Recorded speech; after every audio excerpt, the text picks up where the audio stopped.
5 पद को हम देखेंगे। यूहन्ना रचित सुसमाचार उसका 3 अध्याय और उसके 5 पद को हम देखेंगे। इसमें इस प्रकार से लिखा हुआ है, यूहन्ना रचित सुसमाचार उसका 3 अध्याय उसके 5 पद को हम देखेंगे।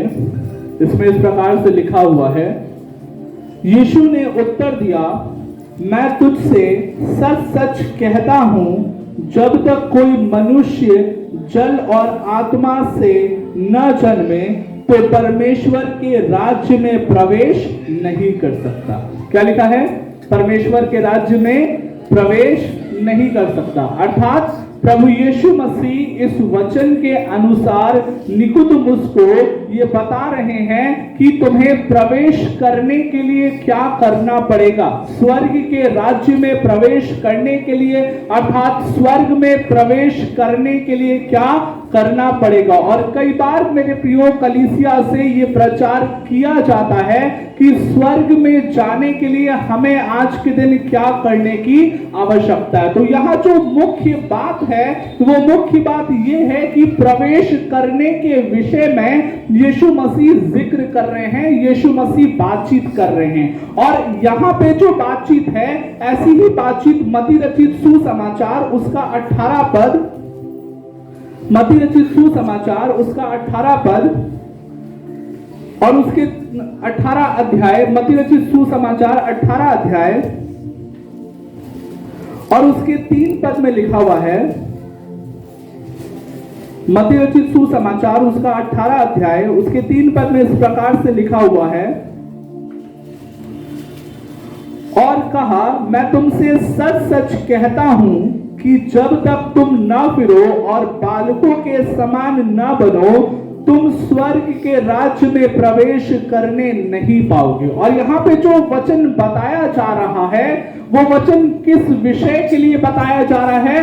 स्वर्ग के राज्य में प्रवेश करने के विषय में बताया जा रहा है। और स्वर्ग के राज्य में प्रवेश करने के लिए एक मनुष्य को किस बात की आवश्यकता है?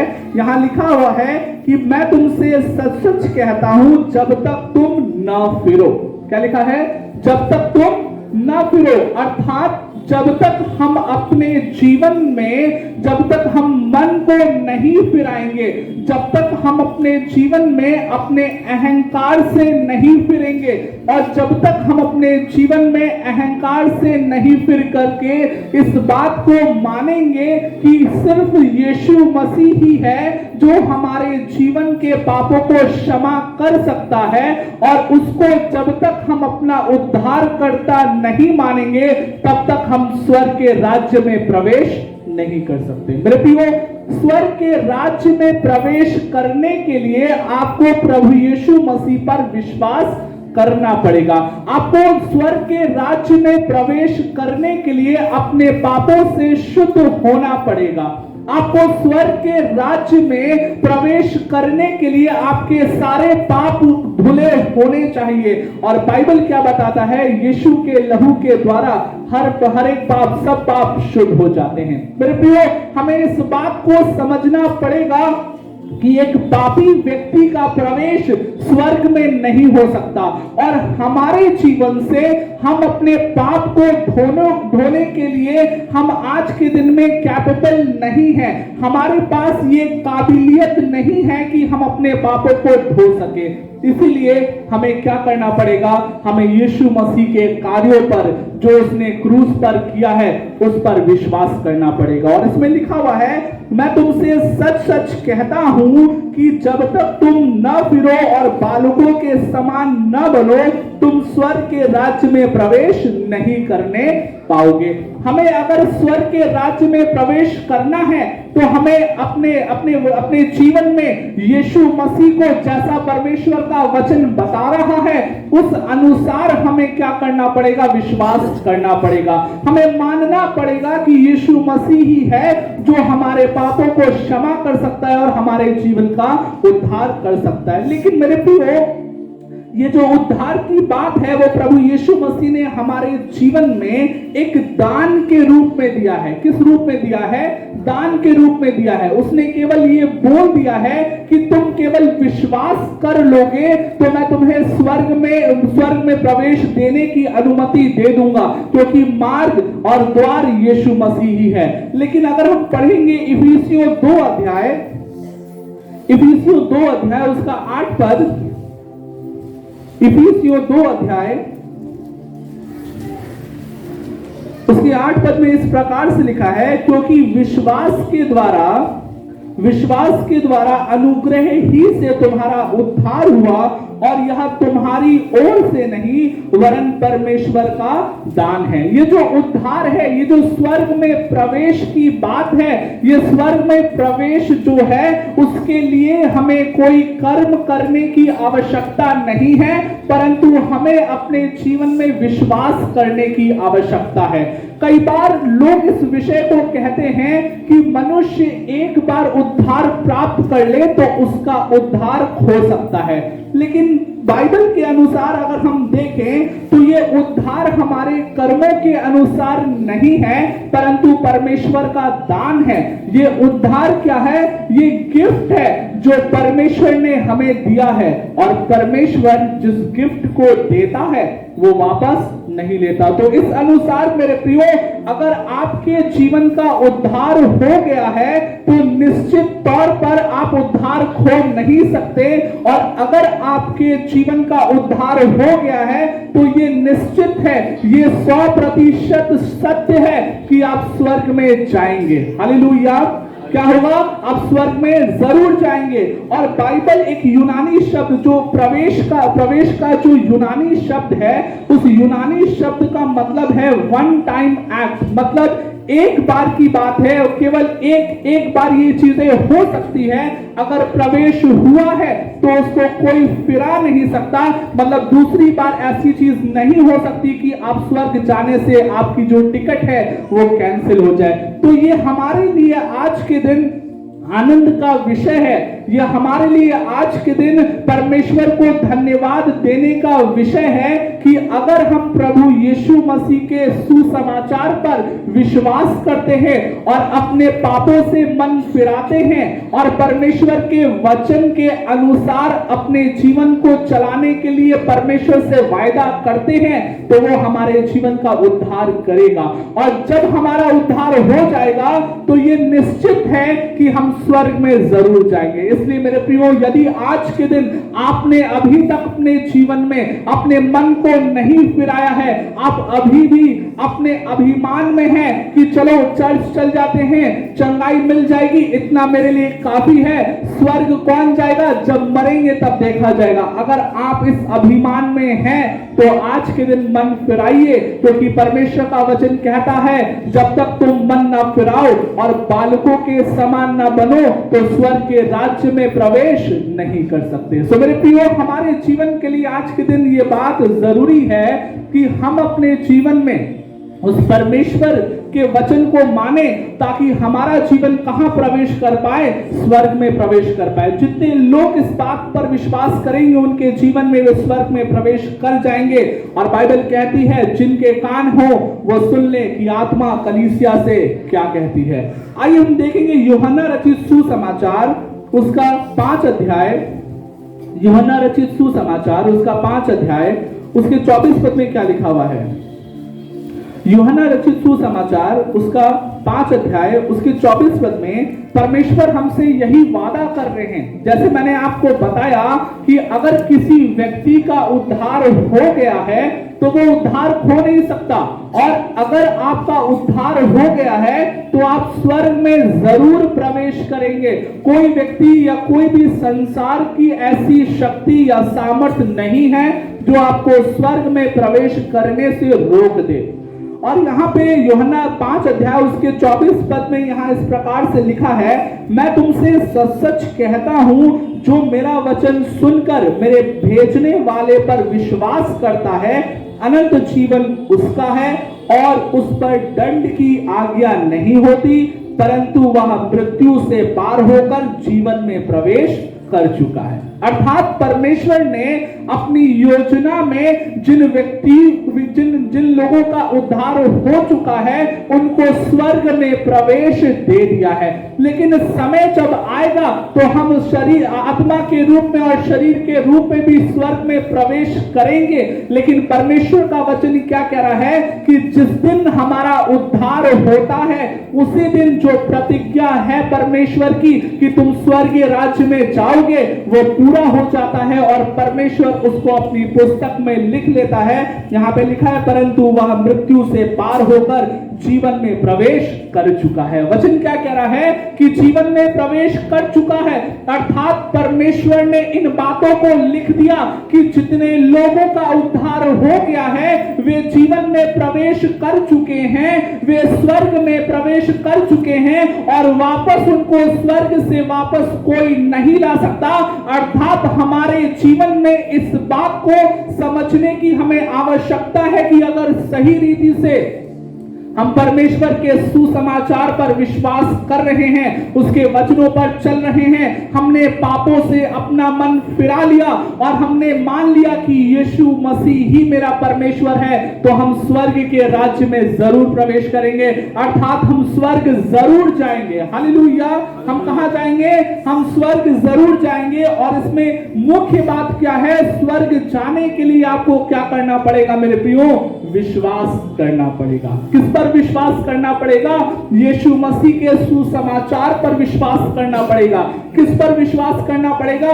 परमेश्वर के वचन पर विश्वास करना पड़ेगा ताकि वो आपको स्वर्ग में प्रवेश दे दे। तो हमने इस बात को समझा कि स्वर्ग में प्रवेश करने के लिए हमें क्या करना पड़ता है मेरे प्रियो? विश्वास करना पड़ता है। लेकिन कई बार ऐसा होता है हमारे पाप तो क्षमा हो जाते हैं, हमारे जीवन के गुनाह तो क्षमा हो जाते हैं जब हम यीशु मसीह पर विश्वास करते हैं। लेकिन कई बार ऐसा होता है कि उद्धार पाने के बाद भी हम अपने जीवन में कुछ गुनाह करते हैं। हम उद्धार पाने के बाद भी, हम प्रभु को जानने के बाद भी, हम चर्च जाने के बाद भी ऐसा करते हैं कि हमारे जीवन में कुछ गुनाह होता है। हम कई बार अपने जीवन में नहीं समझ पाते लेकिन गुनाह जरूर करते हैं।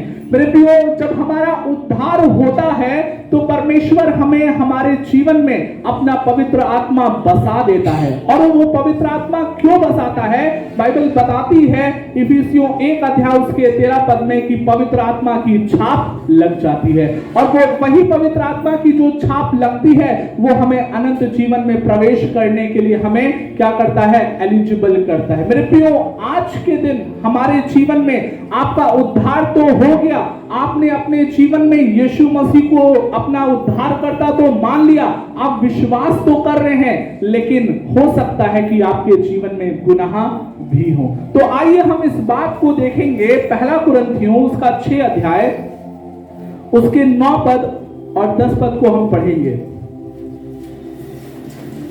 पहला कुरिन्थियों उसका 6 अध्याय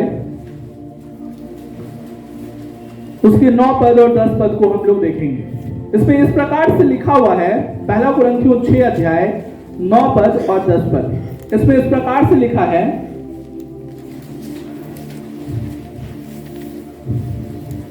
क्या तुम नहीं जानते कि अन्यायी लोग परमेश्वर के राज्य के वारिस न होंगे? यहां पे क्या लिखा है? वचन क्या दे रहा है? अभी जो मैंने आपको समझाया, मैंने प्रवेश करने के विषय में समझाया और बाइबल क्या बताती है कि प्रवेश नहीं करने पाओगे, या अगर हम विश्वास करेंगे तो हम स्वर्ग में जरूर प्रवेश करेंगे। लेकिन यहां पे जो परमेश्वर का वचन लिखा है वो क्या लिखा है कि क्या तुम नहीं जानते कि अन्यायी लोग परमेश्वर के राज्य के वारिस न होंगे? सो मेरे प्रियो, मैं आपको इस बात को ठीक रीति से समझाना चाहता हूं कि अगर आपका उद्धार हो गया है, अगर आज के दिन आप यीशु मसीह पर विश्वास कर रहे हैं, अगर आप आज के दिन चर्च आ रहे हैं और उसके बाद भी परमेश्वर के वचन के अनुसार नहीं चल रहे हैं, आज के दिन आप अपने जीवन में अपने मन के अनुसार कार्य कर रहे हैं, आपने अभी तक अपने जीवन में वो बातों को पूरा नहीं किया, हो सकता है पहले छोड़ दिए, लेकिन अब फिर से आप लापरवाह हो गए हैं, आप निश्चिंत हो गए हैं, आप आलसी हो गए हैं, आप परमेश्वर के बोझ को नहीं उठा रहे हैं, तो इस बात को निश्चित जानिए कि आप परमेश्वर के राज्य के वारिस नहीं बनेंगे। अर्थात जो उत्तराधिकारी को जो धन मिलेगा, जो स्वर्गीय धन मिलेगा, हो सकता है कि वो आपके जीवन को न मिलने पाए। मेरे प्रियो, आज के दिन जैसे मैं आपसे बता रहा था कि आप आज के दिन केवल स्वर्ग में प्रवेश करना चाहते हैं या आज के दिन आप स्वर्ग के वारिस बनना चाहते हैं। जो वारिस होगा वो उत्तराधिकारी होगा, जो वारिस होगा वो यीशु के साथ राज्य करेगा, जो वारिस होगा उसके पास अधिकार होगा, लेकिन जो प्रवेश करेगा उसके पास अधिकार नहीं होगा। हालेलुया। जितने लोग सो रहे हैं जोरदार ताली बजाएंगे।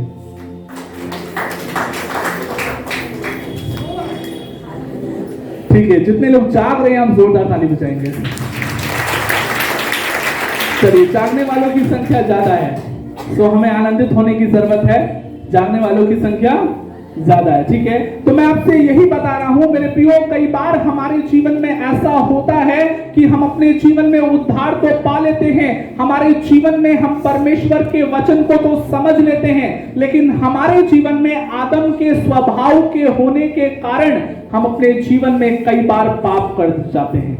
उद्धार तो हमें मिलता है, पवित्र आत्मा तो मिलता है, लेकिन जब आदम का स्वभाव हमारे जीवन में हावी हो जाता है तो हम अपने जीवन में गुनाह कर बैठते हैं। लेकिन बाइबल क्या कह रही है, अगर हम उस गुनाहों को करेंगे, यदि हम अपने जीवन में आज के दिन भी अगर हम अपने जीवन में परमेश्वर के वचन के अनुसार नहीं चलेंगे, तो ऐसा हो सकता है कि आपको प्रवेश तो मिल जाए लेकिन आप वारिस नहीं बनेंगे। आपको प्रवेश तो मिल जाए स्वर्ग में, लेकिन आप उत्तराधिकारी नहीं बनेंगे। आपको प्रवेश तो मिल जाए लेकिन स्वर्ग में आपको अधिकार नहीं मिलेगा, और स्वर्ग में जब अधिकार नहीं मिलेगा मेरे प्रियो, तो उस समय आपको इस बात का एहसास होगा कि काश हम प्रभु के वचन के अनुसार चलते। मैंने मान तो लिया प्रभु यीशु मसीह को अपना उद्धार करता, लेकिन काश जो वचन समझाया जाता था, जो वचन प्रचार किया जाता था, जो वचन मुझे बताया जाता था, मैं उस वचन के अनुसार चल सकूं।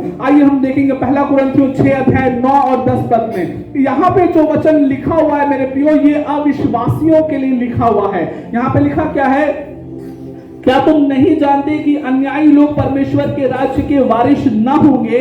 धोखा ना खाओ। हम आज के दिन हमारे जीवन में इस बात से आप निश्चिंत मत हो जाइए कि आपके जीवन पर अनुग्रह हो गया है तो आपको वो सब कुछ मिल जाएगा जो परमेश्वर आपको देना चाहता है, जो परमेश्वर ने अपने वचन में वादा किया है। ये जरूरी नहीं है कि वो सब कुछ आपको मिल जाए। हालेलुया। यहाँ पे लिखा है, धोखा ना खाओ, न वैश्यकामी, न मूर्ति पूजक, न परस्त्रीकामी, न लुच्चे, न पुरुषकामी, न चोर, न लोभी, न पियक्कड़, न गाली देने वाले, न अंधेर करने वाले परमेश्वर के राज्य के वारिस होंगे। और बार बार यहाँ पे जो शब्द लिखा है वो क्या लिखा है, वो ये नहीं लिखा है कि प्रवेश करेंगे। यहाँ पे बार बार जो शब्द लिखा है वो क्या लिखा है, वारिस होंगे, है ना। धोखा ना खाओ।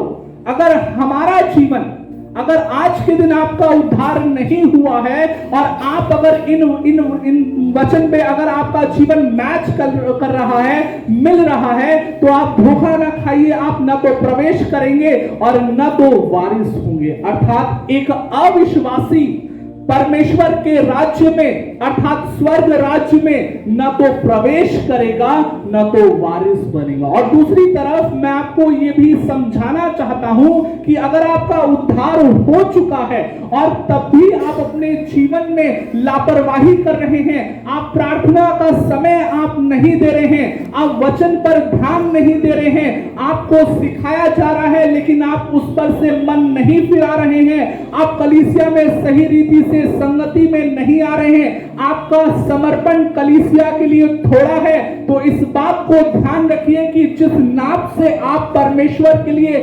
नापेंगे, उस नाप से आपके लिए स्वर्ग में भी नापा जाएगा। वो परमेश्वर आपके जीवन में वही अधिकार देगा, उतना ही उत्तराधिकार देगा जितना आप आज के दिन समर्पित प्रभु यीशु मसीह के लिए होंगे। अर्थात मैं इस बात को आपको समझाना चाहता हूं कि उद्धार पाने के लिए विश्वास की जरूरत है। किसकी जरूरत है?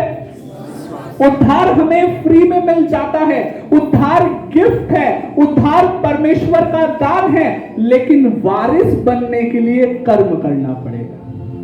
कई बार लोग इस बात के लिए बहुत आनंदित हो जाते हैं, निश्चिंत हो जाते हैं, अरे हम तो क्रिश्चियन हैं, हम तो ये स्वर्ग जरूर जाएंगे। लेकिन इस बात को निश्चित रूप से ध्यान रखिए कि अधिकार तभी मिलेगा जैसा आप कर्म करेंगे। वारिस बनने के लिए हमें परमेश्वर के पैरामीटर को क्रॉस करना पड़ेगा। हमें वारिस बनने के लिए परमेश्वर ने जो नियम दिया है, परमेश्वर ने जो बातें बताई है, उन बातों को मानना पड़ेगा।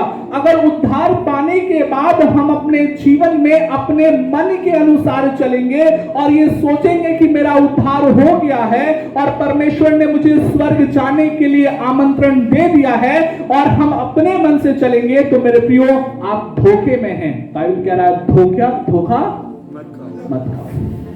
हालेलुया। मतलब वारिस बनने के लिए, आपको अधिकार पाने के लिए कर्म करना पड़ेगा। प्रवेश करने के लिए कोई कर्म नहीं है, परंतु अधिकार पाने के लिए, उत्तराधिकारी बनने के लिए आपको क्या करना पड़ेगा? आपको नमक जैसा बनना पड़ेगा, आपको जगत की ज्योति बननी पड़ेगी। ऐसा नहीं हो सकता कि आप यहां लड़ाई करें और सोचें कि मेरा उद्धार हो गया, स्वर्ग में प्रभु हमको सब कुछ दे देगा। ऐसा नहीं हो सकता। हालेलुया। आपके पास बुद्धि है, लेकिन जहां आपकी बुद्धि का अंत होता है, उससे कई गुना आगे से वो सोचना शुरू करता है। Hallelujah, hallelujah. और यही बात मेरे प्रियो, यही बात गलातियों 5 अध्याय उसके 19 पद में भी लिखी हुई है। आइए हम देखें गलातियों 5 अध्याय उसके 19 पद को देखेंगे।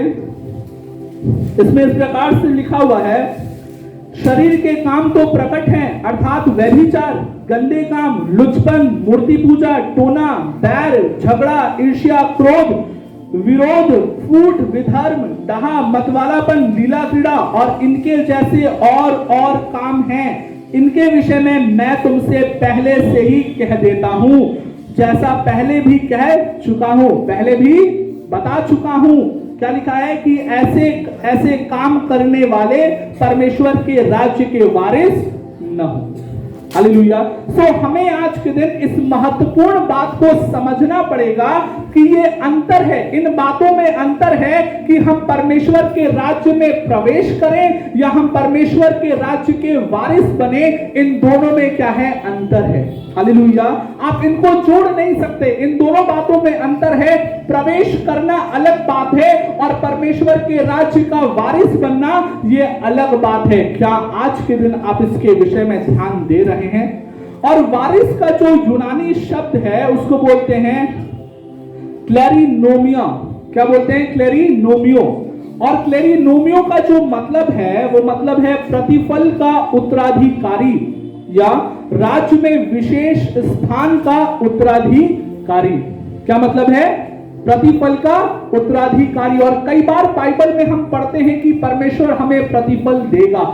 हमें हर व्यक्ति को जिसका उद्धार हुआ है उसको प्रवेश तो मिलेगा, लेकिन ये बात जरूरी नहीं है कि उन हर एक व्यक्ति जिसको प्रवेश मिला है वो उत्तराधिकारी भी होगा। हो सकता है कि अगर आपका जीवन परमेश्वर के लिए समर्पित है और परमेश्वर के वचन के अनुसार है तो आपको प्रतिफल मिलेगा। और इसीलिए मैं बोल रहा हूं आपसे कि वारिस का जो यूनानी शब्द है, वो यूनानी जो मतलब है वो ये है कि प्रतिफल का उत्तराधिकारी। अगर आप समर्पित हैं, अगर आप परमेश्वर के वचन के अनुसार चल रहे हैं तो आपको प्रतिफल मिलेगा, आप उत्तराधिकारी बनेंगे, आपको अधिकार परमेश्वर देगा। लेकिन आज के दिन अगर आप लापरवाह हो जाएंगे, अगर आज के दिन आप निश्चिंत हो जाएंगे कि मुझे स्वर्ग तो मिल ही गया है, अब मुझे कोई काम करने की आवश्यकता नहीं है, तो आप निश्चित जानिए आप आज के दिन धोखे में हैं। आज के दिन अपने जीवन को मेरे प्रियो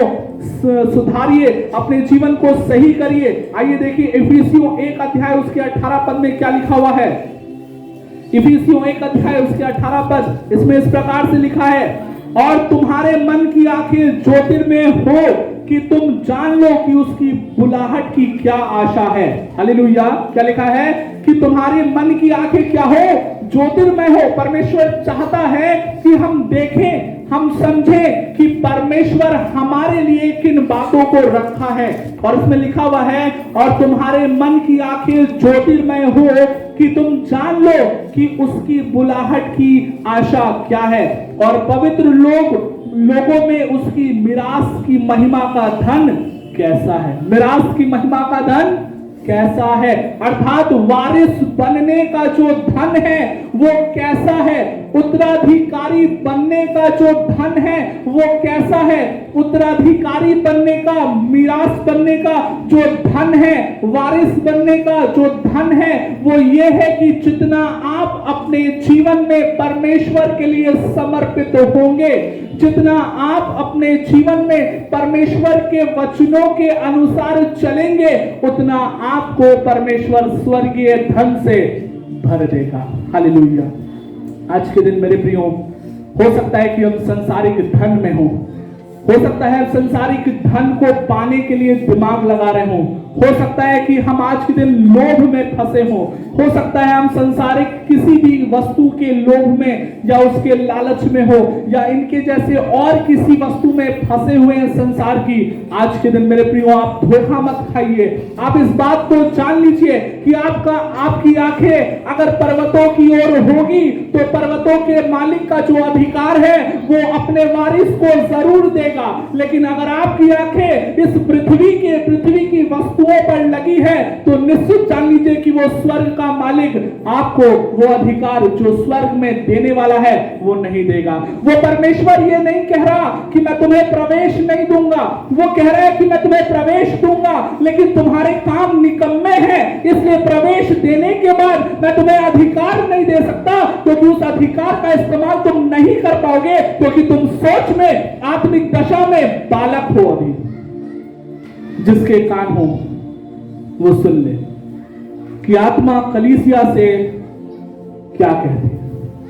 जिसके कान हो वो सुन ले कि आत्मा आपको क्या कह रहा है। आज के दिन परमेश्वर का वचन आपको आज के दिन क्या कह रहा है, आपको इस बात को समझ लेने की जरूरत है। बाइबल कहता है कुलुसियों 3 अध्याय उसके 23 और 24 पद को हम देखेंगे। अगर आज के दिन सच में आप उसका वारिस बनना चाहते हैं तो आप इस बात पर दिमाग लगाइए कि कैसे मैं परमेश्वर के वचन को पूरा करूं। Hallelujah, hallelujah. कुलुसियों 3 अध्याय उसके 23 और 24 पद में लिखा हुआ है, जो कुछ तुम करते हो तन मन से करो। बाइबल क्या कह रहा है? जो कुछ तुम करते हो कैसे करो? तन मन से करो, किसी को दिखाने के लिए नहीं या वाहवाही पाने के लिए नहीं, बड़ाई पाने के लिए नहीं, कि तुम्हारा नाम हो इसलिए नहीं, क्योंकि आज के दिन में अगर तुम इसलिए करते हो कि तुम्हारा नाम हो तो ऐसा निश्चित है कि स्वर्ग में से परमेश्वर अधिकार में से कुछ थोड़ा आपके लिए काट ले। अगर हमारा जीवन इस रीति से है, लिखा है जो कुछ तुम करते हो तन मन से करो, यह समझकर कि मनुष्य के लिए नहीं परंतु प्रभु के लिए करते हो। क्या लिखा है? किसके लिए करते हो? प्रभु के लिए। अर्थात यदि हम अपने जीवन में, अगर हम अपने कार्य क्षेत्र में हैं, अगर हम अपने जॉब में हैं, अगर हम मिनिस्ट्री में हैं, अगर हम अपने घरों में हैं, तो निश्चित जानिए कि अगर आप जो कुछ भी करते हैं वो किसके लिए करते हैं? किसके लिए करते हैं? प्रभु के लिए। आप किसी व्यक्ति के लिए नहीं करते। आज के दिन अगर मिनिस्ट्री में अगर आपको कोई कार्य दिया जा रहा है, अगर वो काम चाय लाने का ही है, उसको आप मना कर दे रहे हैं, तो इस बात को ध्यान रखिए कि आप अपने अधिकार को मना कर रहे हैं। जो अधिकार आपको मिलने वाला है, जो उत्तराधिकार आपको मिलने वाला है, जो परमेश्वर की तरफ से आपको वारिस होने का अधिकार मिलने वाला है, उसमें से हो सकता है कि परमेश्वर कुछ आपके लिए भी मना कर दे। आपको जो कुछ भी आज के दिन जो कुछ भी कार्य मिल रहा है, आपको आज के दिन करने की आवश्यकता है इस बात को जान करके कि आप जो कुछ भी कर रहे हैं वो किसके लिए कर रहे हैं, वो परमेश्वर के लिए कर रहे हैं। हालेलुया। और इसमें लिखा है 24 पद में, क्योंकि तुम जानते हो कि तुम्हें इसके बदले प्रभु से मीरास मिलेगा। अगर आप परमेश्वर के लिए कुछ भी कर रहे हैं तो वो किसके लिए? अगर आप संसार में परमेश्वर की सेवा के लिए कुछ भी कर रहे हैं तो वो किसके लिए कर रहे हैं? किसी मनुष्य के लिए कर रहे हैं? नहीं, वो आप परमेश्वर के लिए कर रहे हैं। क्योंकि आप इस बात को जान लीजिए, बाइबल कह रहा है क्योंकि तुम जानते हो कि तुम्हें इसके बदले प्रभु से मीरास मिलेगा। क्या लिखा है? इसके बदले क्या मिलेगा? मीरास मिलेगा। इसके बदले क्या मिलेगा? परमेश्वर आपको उत्तराधिकारी बनाएगा। प्रवेश तो सबको मिलेगा, लेकिन आप जो कुछ भी कर रहे हैं, चाहे आप तन से कर रहे हैं, चाहे मन से कर रहे हैं, चाहे आप धन से कर रहे हैं, आप जो कुछ भी इस जगह पर परमेश्वर के राज्य के लिए कर रहे हैं, वो किसके लिए कर रहे हैं? वो किसी मनुष्य के लिए नहीं कर रहे, परंतु किसके लिए कर रहे हैं? परमेश्वर के लिए कर रहे हैं। मेरे प्रियो, आपका आज का समर्पण यह निर्धारित करेगा कि आपका स्वर्ग में क्या अधिकार होगा।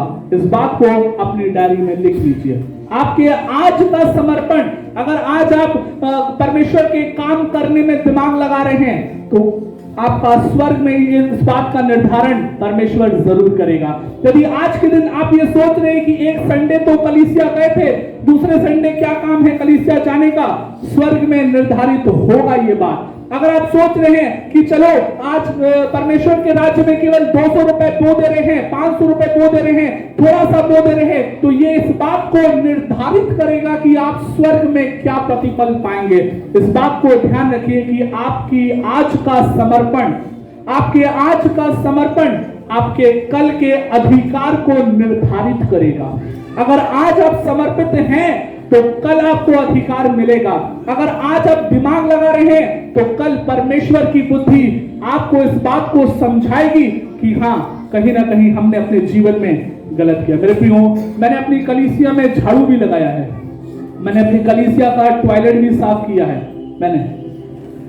लेकिन आज कई लोगों को मैं देखता हूं कि जब मैं बोलता हूं चाय लेके आइए तो वो पीछे हो जाते हैं।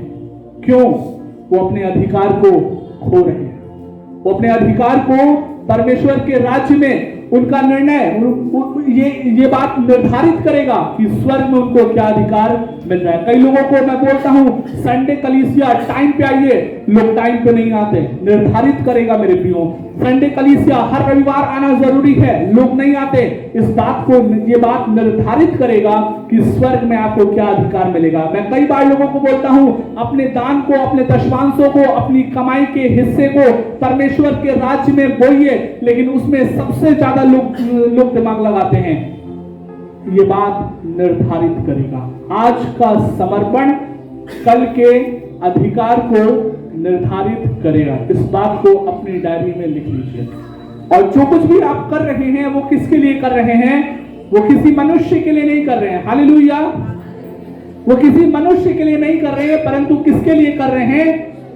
स्वर्ग के परमेश्वर के लिए कर रहे हैं। सो मेरे प्रियो, जैसा मैंने आपको बताया कि उत्तराधिकारी का जो यूनानी शब्द का मतलब है वो क्या मतलब है? प्रतिफल का उत्तराधिकारी। जो व्यक्ति समर्पित होगा वो प्रतिफल पाएगा, वो उत्तराधिकारी बनेगा। जो नहीं पाएगा, जो समर्पित नहीं होगा, वो उत्तराधिकारी नहीं बनेगा। आइए देखते हैं कि आज के दिन हम विश्वासियों को क्या करने की जरूरत है। प्रमुख तौर से जैसे मैंने आपको बताया कि हमें समर्पित होने की जरूरत है, लेकिन समर्पण कैसा होना चाहिए आइए हम देखते हैं। कुलुसियों 3 अध्याय उसके 12 पद से 17 पद तक हम पढ़ेंगे। कुलुसियों 3 अध्याय उसके 12 पद से 17 पद तक हम लोग देखेंगे। इसमें इस प्रकार से लिखा हुआ है, इसलिए परमेश्वर के चुने हुओं के समान जो पवित्र और प्रिय हैं, बड़ी करुणा और भलाई और दीनता और नम्रता और सहनशीलता धारण करो। क्या धारण करो? ये जितनी भी बातें यहां पर लिखी है, क्यों धारण करो? क्योंकि तुम परमेश्वर के चुने हुए हो। क्या हो? तुम परमेश्वर के चुने हुए हो, इसीलिए तुम्हें क्या करने की जरूरत है? ये सारी बातें धारण करने की जरूरत है। अपने जीवन में ये सारी बातों को हमें लागू करने की आवश्यकता है। और लिखा है, और यदि किसी को किसी पर दोष देने का कोई कारण हो तो एक दूसरों की सह लो और एक दूसरे के अपराध क्षमा करो। क्या लिखा है? एक दूसरे की सह लो और एक दूसरे के अपराध को क्षमा करो। अगर आप सच्चे मसीही हैं तो आप सहना जानेंगे और क्षमा करना जानेंगे। इसमें लिखा हुआ है, जैसे प्रभु ने हमारे अपराध क्षमा किए वैसे ही तुम भी करो। कैसे करना है? जैसे प्रभु ने अपराध क्षमा किए। उसने हमसे कुछ मांगा? नहीं मांगा। उसने क्या बोला? बस मान लो, बस विश्वास कर लो कि मैंने क्या किया, तुम्हारे पापों के लिए बलिदान दे दिया। हमें भी क्या करना है? वैसा ही करना है। 14 पद, इन सबके ऊपर प्रेम जो सिद्धता का कटिबंध है बांध लो। क्या है? बेल्ट है, उसको क्या कर लो?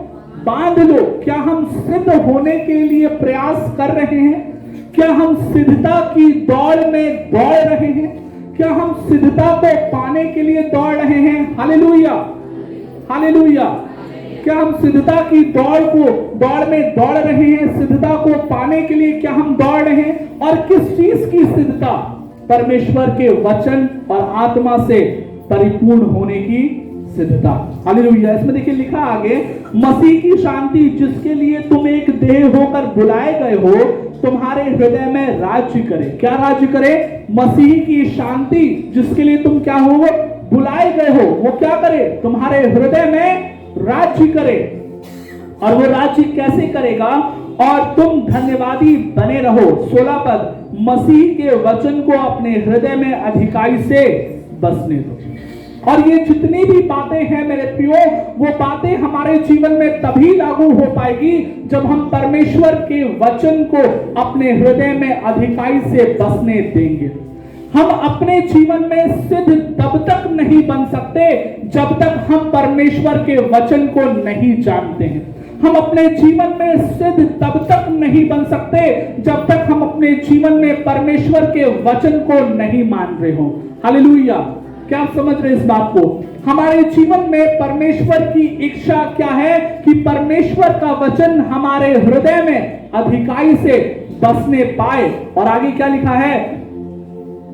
और सिद्ध ज्ञान सहित एक दूसरे को सिखाओ और चिताओ और अपने मन में अनुग्रह के साथ परमेश्वर के लिए भजन और स्तुति गान और आत्मिक गीत गाया करो।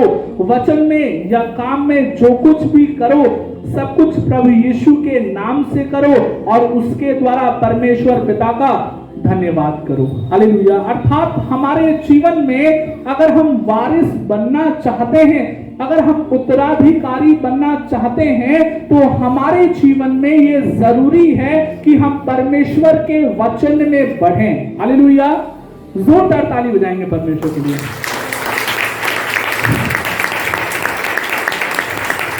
सब नहीं बजा रहे हैं, सब लोग बजाएगा।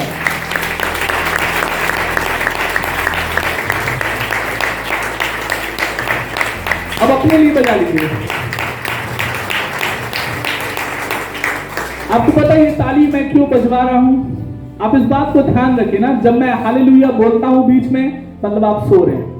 जब ताली बजवा रहा हूं इसका मतलब कई लोग सो रहे हैं। ठीक है, तो इस बात को समझिए।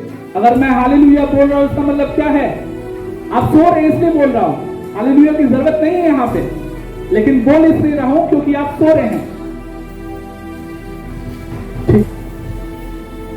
हालेलुया। चलिए अब आवाज आई, अब सो नहीं रहे लोग। तो परमेश्वर के राज्य का वारिस बनने के लिए हमें क्या करना पड़ेगा? हमें अपने जीवन में परमेश्वर के वचन को अधिकाई से बसने देना पड़ेगा। जितना हम अपने जीवन में परमेश्वर के वचन को लेंगे, जितना हम परमेश्वर के वचन को सीखने के लिए प्रयास करेंगे, संगति में आएंगे, उतना हम परमेश्वर के वारिस बनने के करीब होंगे और उतना हम बढ़ते जाएंगे। हालेलुया। तो क्या आप वारिस बनना चाहते हैं? अगर वारिस बनना चाहते हैं तो अपने जीवन को देखिए, जांचिए, आंकलन कीजिए। कहीं आप सो तो नहीं रहे, कहीं आप निश्चिंत तो नहीं हो गए, कहीं आप अपने जीवन में पूरी रीति से परमेश्वर के वचन को सही रीति से मान तो नहीं रहे। लेकिन वारिस जो बनेगा मेरे प्रियो, बाइबल बताती है वारिस जो बनेगा उसको मुकुट दिया जाएगा, सम्मानित किया जाएगा। क्या दिया जाएगा? मुकुट दिया जाएगा, सम्मानित किया जाएगा। और उसका थोड़ा सा पार्ट मैं आपको बताऊंगा। 5 तरीके के मुकुट के विषय में परमेश्वर का वचन बताता है। और पहला जो मुकुट है मेरे प्रियो, वो है जीवन का मुकुट। आइए देखते हैं याकूब उसका 1 अध्याय। पहला जो मुकुट है वो क्या है? वो है जीवन का मुकुट। और ये मिलता है याकूब 1 अध्याय उसके 12 पद में।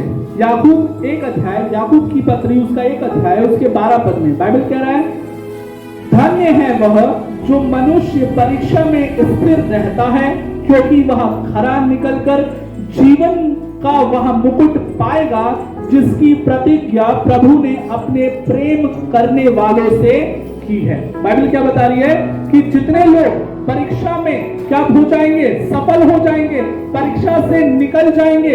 अर्थात हर विश्वासी के जीवन में कुछ ना कुछ परेशानी आती है। और जब परेशानी आती है मेरे प्रियो, तो 2 बात होती है, या हम प्रभु पर और विश्वास करने लगते हैं या प्रभु को छोड़ देते हैं। तो जितने लोग का विश्वास दृढ़ हो जाएगा परीक्षाओं में, परेशानियों में, बीमारियों में, जितने लोगों का, ध्यान से सुन लीजिए बस, जितने लोगों का विश्वास क्या हो जाएगा? दृढ़ हो जाएगा, मजबूत हो जाएगा।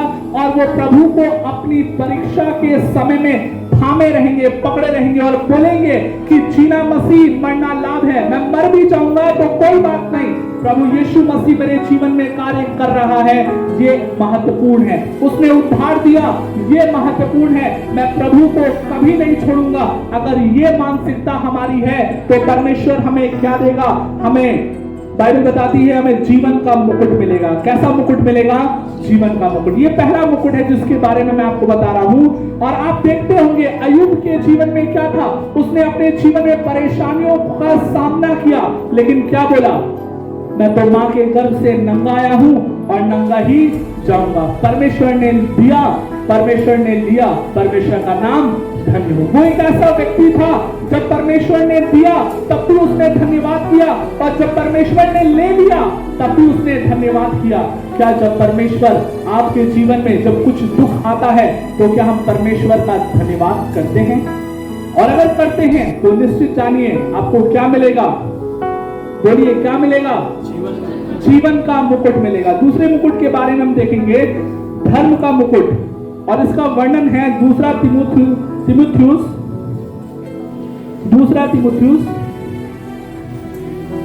उसका 4 अध्याय और उसके 8 पद को देखेंगे। दूसरा तीमुथियुस उसका 4 अध्याय उसके 8 पद में लिखा है इस प्रकार से, भविष्य में मेरे लिए धर्म का वह मुकुट रखा हुआ है, जिसे प्रभु जो धर्मी और न्यायी है मुझे उस दिन देगा।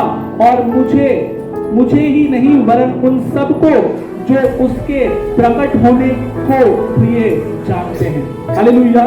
जो अपने जीवन को धार्मिकता के अनुसार चला रहे हैं, परेशानियां हैं लेकिन तब भी क्या कर रहे हैं? परमेश्वर के वचन के अनुसार चल रहे हैं। कमी है, क्लेश है, तंगी है, लेकिन तब भी क्या कर रहे हैं? परमेश्वर के वचन को प्राथमिकता दे रहे हैं और परमेश्वर के वचन को अपने जीवन में लागू कर रहे हैं। निश्चित जानिए मेरे प्रियो, जब आप क्लेश से निकलते हैं, परेशानियों से निकलते हैं, आप परमेश्वर का धन्यवाद तो करते हैं, लेकिन आपके लिए एक प्रतिफल स्वर्ग में भी रखा है, और वो क्या है? धर्म का मुकुट। आपको निराश होने की जरूरत नहीं, आपको हताश होने की जरूरत नहीं, परंतु परमेश्वर आपको सम्मानित करेगा क्योंकि आपने उसके वचनों को अपने जीवन में थाम करके रखा है और उसके वचनों के अनुसार आप चले हैं। तीसरा मुकुट है महिमा का मुकुट, क्राउन ऑफ ग्लोरी। पहला पत्रस उसका 5 अध्याय, पहला पत्रस उसका 5 अध्याय उसके पहले पद को हम देखेंगे। महिमा का मुकुट। आइए देखते हैं महिमा का मुकुट किसको मिलेगा। महिमा का जो मुकुट है मेरे प्रियो, वो पास्टर्स के लिए है, लीडर्स के लिए है, बाइबल टीचर्स के लिए है, जो परमेश्वर की सेवा कर रहे हैं उनके लिए है ये महिमा का मुकुट। 5 अध्याय उसके पहले पद में लिखा है, पहला पत्रस 5 अध्याय उसके पहले पद में, तुम में जो प्राचीन है मैं उनके समान प्राचीन और मसीह के दुखों के गवाह और प्रकट होने वाली महिमा में सहभागी होकर उन्हें यह समझाता हूं। किसके लिए है? प्राचीनों के लिए। और वो कौन है प्राचीन?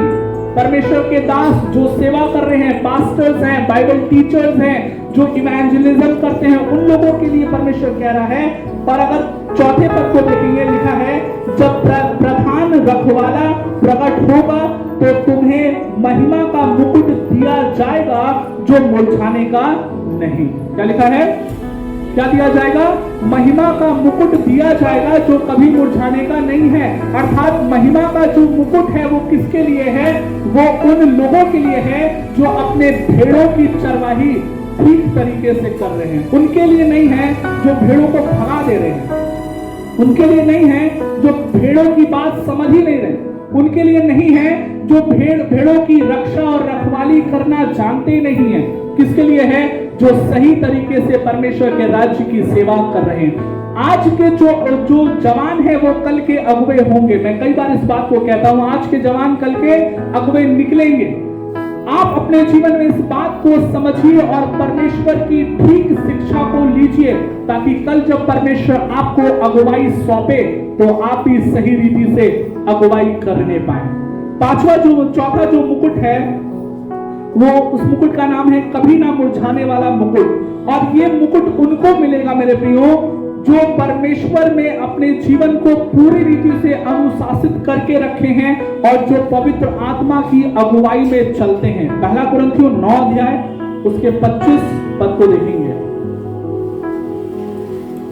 पहला कुरिन्थियों उसका 9 अध्याय उसके 25 पद को, इसमें इस प्रकार से लिखा है, हर एक पहलवान सब प्रकार का संयम करता है। वे तो एक मुरझाने वाले मुकुट को पाने के लिए यह सब करते हैं, परंतु हम तो उस मुकुट के लिए करते हैं जो मुरझाने का नहीं। परमेश्वर हमें ऐसा मुकुट देगा जो कभी मुरझाएगा नहीं। अर्थात उन लोगों को मिलेगा जो अपने जीवन को वचन में अनुशासित किए हैं, जो अपने जीवन में पवित्र आत्मा के अनुसार चलते हैं, जो अपने समझ का सहारा नहीं लेते, केवल परमेश्वर पर भरोसा करके चलते हैं। आज कई ऐसे लोग हैं जो अपने जीवन में संसार के अनुभवों को मिनिस्ट्री में लगाते हैं, अपने जीवन में लगाते हैं। लेकिन मेरे प्रियो, जब परमेश्वर का आत्मा कुछ कहता है तो हमें अपने संसार के अनुभवों को लगाने की आवश्यकता नहीं। आज के दिन अगर आप समझ का सहारा ले रहे हैं, आज के दिन आप अपना निर्णय स्वयं ले रहे हैं, आप परमेश्वर से पूछ नहीं रहे, तो निश्चित जानिए ये मुकुट आपके लिए नहीं है। लेकिन आप हर परिस्थिति में परमेश्वर से पूछ रहे हैं, परमेश्वर के अनुसार चल रहे हैं, परमेश्वर के अनुसार, उसके वचन के अनुसार चल रहे हैं, उसके पवित्र आत्मा के अनुसार चल रहे हैं, तो निश्चित तौर पर वो परमेश्वर आपको क्या देगा? वो आपको कभी ना मुरझाने वाला मुकुट देगा। और आखिरी मुकुट है बड़ाई और आनंद का मुकुट, और इसका वर्णन है पहला थिस्सलुनीकियों 2 अध्याय उसके 19 और 20 पद में। पहला थिस्सलुनीकियों उसका 2 अध्याय उसके 19 और 20 पद में लिखा हुआ है।